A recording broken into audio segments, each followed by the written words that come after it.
A long time ago, in a country far, far away, a young British lad named Toby Smith started working on a Minecraft server. Today, that server has the potential to change everything.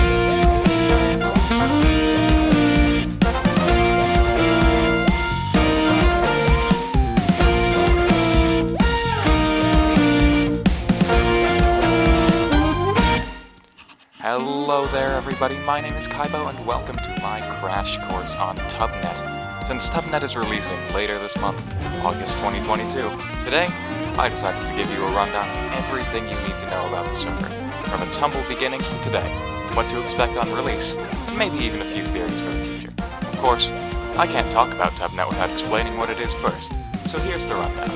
TubNet is a Minecraft minigame server created by popular Minecraft YouTuber Tubbo, that seeks to breathe new life into the Minecraft community by introducing completely new and original minigames, not just the same old Bed Wars and Hunger Games you've been seeing for the past decade. But that's not all.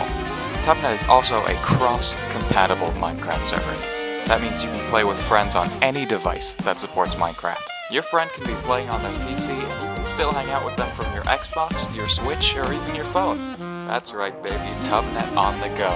And as a little cherry on top, they've also promised absolutely no pay to win, with anything costing real-life money being cosmetic purchases, which means the server is 100% free to play.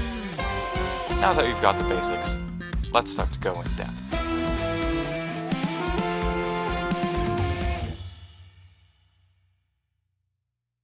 TubNet's history dates back to 2018, when Tubbo decided to create a Minecraft server called, quite aptly, the Tubbo Network. It was a very basic Minecraft server that was built on the core template of having 4 minigames: Skyblock, Factions, Prison, and Survival. Unfortunately, this original server died out to a server purchasing scam. Much later, in 2019, TubNet as we know it today started development, with Tubbo and an ever-growing team of artists and developers working on it until recently, when the server neared completion and started really picking up steam. Earlier this year, in 2022, TubNet, in collaboration with the Misfits Gaming Group, started getting major publicity after an hour-long live Q&A session at VidCon California and the Craftmaster Live Twitch Rivals event at TwitchCon Amsterdam, where the announcement trailer was officially released. Since then, we've been getting periodic updates on TubNet from its Twitter, YouTube, and now TikTok accounts in the form of game trailers and announcements. Speaking of Twitter and YouTube, it's that point in the video where I ask you to subscribe to my channel down below. It's completely free and you can unsub at any time in the future, but I would greatly appreciate it because this video did take hours to make and I like seeing the funny numbers go up. With that bit of shamelessness out of the way though, it's time to move on to the real meat and bones of TubNet. When you join the TubNet server, the very first thing you'll see is the lobby. Now, TubNet takes a unique approach to their lobby. Unlike most servers, where the central hub is mainly there to look pretty and direct you to other games, with maybe a parkour course or two, TubNet's lobby is a whole world. TubNet's lobby is a fictional location called New Block City, an entire cityscape for players to explore with locations like the Snack Shack, Mike's Pizza, New Block Fashion, and this dumpster among other places, where players can explore and access different features, lore tidbits, and games. Aside from the primary minigames that TubNet is releasing with, New Block City will also be home to a number of smaller microgames. These microgames are essentially scaled-down tiny minigames that'll be scattered around the lobby for players to find on their own.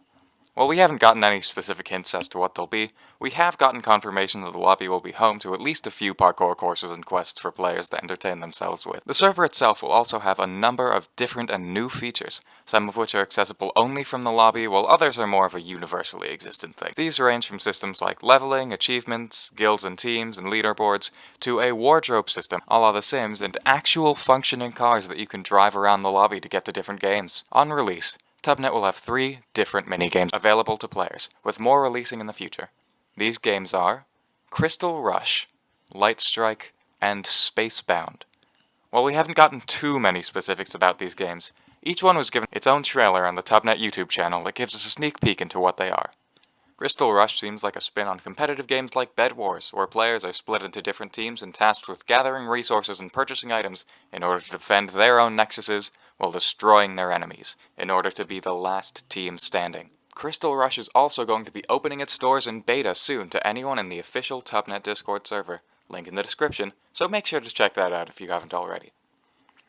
Light Strike is another competitive game, this time styled much like an FPS, which seems to have been influenced by games like the Counter-Strike series and Valorant.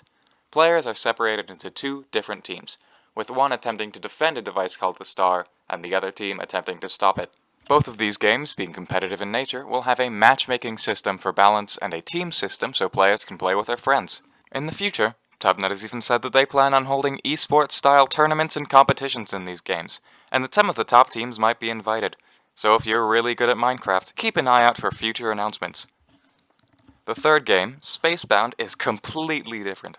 This game seems to take its influence from Kerbal Space Program and similar games, where the player is tasked with researching, crafting, designing, and eventually piloting spaceships. Spacebound is going to be more of a long-form game, where players get to save their progress, and at this point in time seems to have a single-player focus. The TubNet team also has plans to add more games in the future, like ones focusing on creativity or maybe even the minigames from the Craftmaster Live event. For now though, this is all we know about the gameplay aspect of TubNet, so it's on to the next segment. Now, I'm no graphic designer, but from what we've seen so far, I'd say that TubNet looks just gorgeous.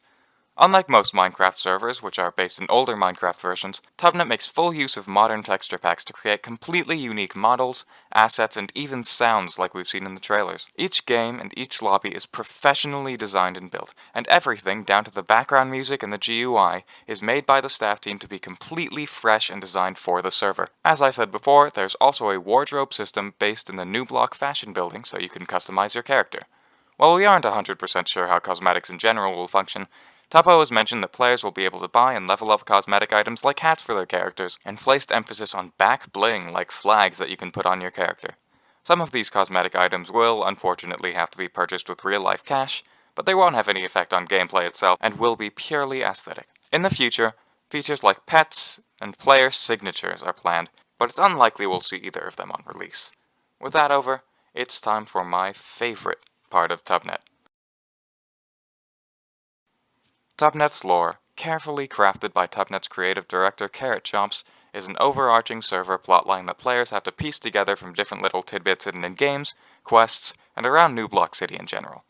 While we honestly don't know very much about the lore, there have been a lot of theories going around in the community, specifically about the Craftmaster and the purple Craftmaster crystals that seem to take an important role in the trailers. If you want to familiarize yourself with TubNet's lore so far, I would recommend checking out all the trailers on the official TubNet YouTube channel, and checking out Sticky on YouTube, who's been making a lot of great theories recently. If you're interested in discussing or theorizing about the lore, there's also a Discord server link in the description owned by another member of the TubNet community, Hannah Froggeroo, where a bunch of people interested in TubNet just like you and me have been trying to figure out exactly what is going on in New Block City.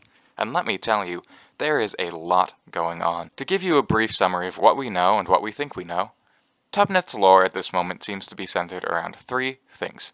New Block City, the setting that everything takes place in, the mysterious Craftmaster crystals, which seem to hold powerful and almost magical abilities, and Somcore, a highly technologically advanced corporation that seems to be making use of these Craftmaster crystals, for better or for worse. From the trailers we've gotten so far, we can work out a rough chronological order that lets us piece these three things together and give ourselves a baseline of lore to work off of.